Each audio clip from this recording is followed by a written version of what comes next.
AP assembly సమావేశాలు జరుగుతున్నాయి. ఇప్పుడు లైవ్ చూద్దాం. ఎంఆర్ ఆఫీస్ దగ్గరికి వెళ్ళి లీగల్ ఐరమ్ అంటే ఇవ్వడానికి ఆస్కారం లేదు. అలాగే పోనీ ఇవ్వలేకపోతున్నారు కనుక మేము గ్రామ సభలు పెట్టాం. గ్రామ సభల మీద కూడా ఇంతవరకు నిర్ణయాలు తీసుకోలేదు. ఇదే కాకుండా అధ్యక్ష, రాష్ట్ర వ్యాప్తంగా కూడా మనం స్ట్రక్చరల్ ఎంక్రోచ్మెంట్స్కి జీవోలు ఇచ్చాం, వీటికి రెగ్యులైజ్ చేసుకోమని. కానీ అబ్జెక్షనబుల్ ఫారం బోక్స్ మీద ఇల్లు నిర్మాణం చేస్తే దాని మీద సుప్రీంకోర్టు డైరెక్షన్ ఉందని చెప్పేసి వాళ్ళకి మన పట్టాలు ఇవ్వట్లే. కానీ మరి ఎన్ని సంవత్సరాలు అలాగే ఉంచుతాం అధ్యక్ష? మనం సుప్రీంకోర్టు డైరెక్షన్ 2002 నుంచి 2004 మధ్యన వచ్చింది అధ్యక్ష. ప్రయర్ టు సుప్రీంకోర్టు డైరెక్షన్ జడ్జిమెంట్కి ముందు ఇల్లు నిర్మాణం చేసుకున్న వాళ్ళకి మనమే ప్రభుత్వమే వారికి పట్టాలు ఇచ్చింది. కొన్ని చెరువు గర్భాల్లో కానీ వాగుల్లో కానీ వారి ఇల్లు నిర్మాణం చేసుకుని ఎన్నో సంవత్సరాల నుంచి ఉన్నారు. వారికి పట్టాలు ఇవ్వకుండా ఎన్ని సంవత్సరాలు ఉంచుతాం? అందుకే నేనేమంటానంటే, ఈ పబ్లిక్ గ్రీవెన్స్ రిడ్రెసల్ సిస్టమ్ ఏదైతే ఉందో దాన్ని ప్రామాణికంగా తీసుకొని అందులో ఉన్నటువంటి ప్రతి అర్జీని కూడా పరిశీలించడానికి సబ్ కమిటీని ఫామ్ చేస్తే దీర్ఘకాల సమస్యలకి పరిష్కారం దొరుకుతుందని చెప్పేసి ఈ సందర్భంగా నేను తెలియజేస్తున్నాను అధ్యక్ష. దయచేసి దాన్ని పరిశీలించాల్సిందిగా ఈ సభ ద్వారా మీ దృష్టికి తీసుకొస్తాను అధ్యక్ష. బండారు శ్రావణశ్రీ గారు.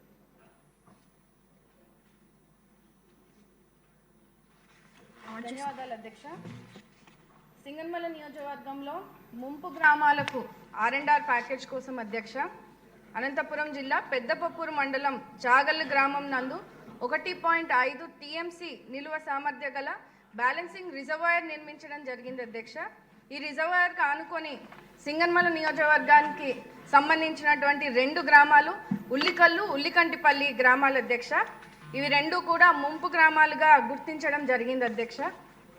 ఉల్లికల్లు గ్రామంలో దాదాపు 844 కుటుంబాలు ముంపునకు గురయ్యి దీనికి సంబంధించిన పరిహారం మంజూరు కోసం 1 టైం సెటిల్మెంట్ కింద ప్రభుత్వానికి నివేదిక కూడా అందించడం జరిగింది అధ్యక్ష.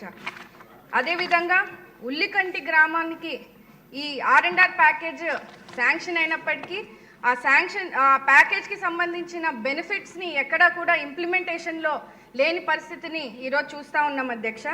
ముఖ్యంగా గృహ నిర్మాణాలు, రోడ్ల ఏర్పాటు, డ్రైన్స్ నిర్మాణాలు, అంగన్వాడీ భవనాలు, మంచినీటి సౌకర్యాలు, విద్యుత్ సరఫరాలు, కమ్యూనిటీ హాల్స్ నిర్మాణం, గుడి నిర్మాణాలు, ఇలా ఎన్నో అభివృద్ధి కార్యక్రమాలు చేయలేని పరిస్థితి ఉంది అధ్యక్ష. ముఖ్యంగా ఉల్లికంటి గ్రామానికి ఈ R&R ప్యాకేజ్ శాంక్షన్ అయినప్పటికీ ఈ బెనిఫిట్స్ ఏవి కూడా గ్రామ ప్రజలు అందుకోలేని పరిస్థితుల్లో ఉన్నారు అధ్యక్ష. ఆ చాగల్ బ్యాలెన్సింగ్ రిజర్వాయర్ పనులు 2008లో మొదలై ప్రాజెక్టు కూడా పూర్తయి 15 సంవత్సరాలు దాటినప్పటికీ ఇప్పటికీ కూడా ఆ 2 గ్రామాల ప్రజలకు ఇంతవరకు ఎలాంటి నష్టపరిహారం కానీ చెల్లించలేదు అధ్యక్ష. కనీసము ప్రొటెక్షన్ వాల్ లేకపోవడం వల్ల ముఖ్యంగా వర్షాకాలంలో రిజర్వాయర్ నిండి గ్రామాలకు 3 వైపులా నీరు చేరడంతో అక్కడ గ్రామస్తులు, గ్రామంలో ప్రజలు భయాందోళనలుగా బతకాల్సిన పరిస్థితి ఉంది అధ్యక్ష. ముఖ్యంగా మన ముఖ్యమంత్రి నారా చంద్రబాబు నాయుడు గారు 2017లో దీనిపై పూర్తి స్థాయి రిపోర్టు తెప్పించుకొని ప్రతిపాదనలు కూడా చేయాలని అధికారులకు ఆదేశించగా దురదృష్టవశాత్తు వైసీపీ ప్రభుత్వం వచ్చింది అధ్యక్ష. గత వైసీపీ ప్రభుత్వంలో ఈ 5 ఏళ్ళు కూడా ఈ 2 గ్రామ ప్రజలను పట్టించుకోలేని పరిస్థితిని మనం చూసాం అధ్యక్ష. ఎటువంటి నివేదికలను తీసుకోలేదు అధ్యక్ష. ఈ నిధులను కూడా కేటాయించకుండా ఆ గ్రామ ప్రజలను నమ్మి మోసం చేశారు అధ్యక్ష.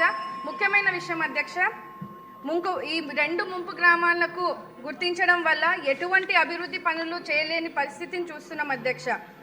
గత 5 సంవత్సరాల్లో పై తెలిపినటువంటి అభివృద్ధి కార్యక్రమాలతో పాటు అక్కడ ఉన్నటువంటి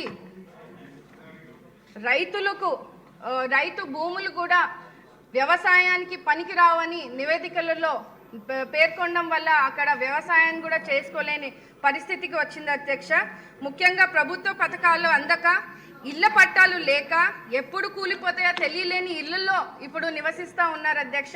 దీనివల్ల అక్కడ ఉన్నటువంటి మగపిల్లలకు పిల్లనివ్వడానికి, అమ్మాయిని ఇవ్వడానికి కూడా అక్కడ పెళ్లిళ్ళు కాలేని పరిస్థితిని కూడా మీ ద్వారా మంత్రివర్యులకు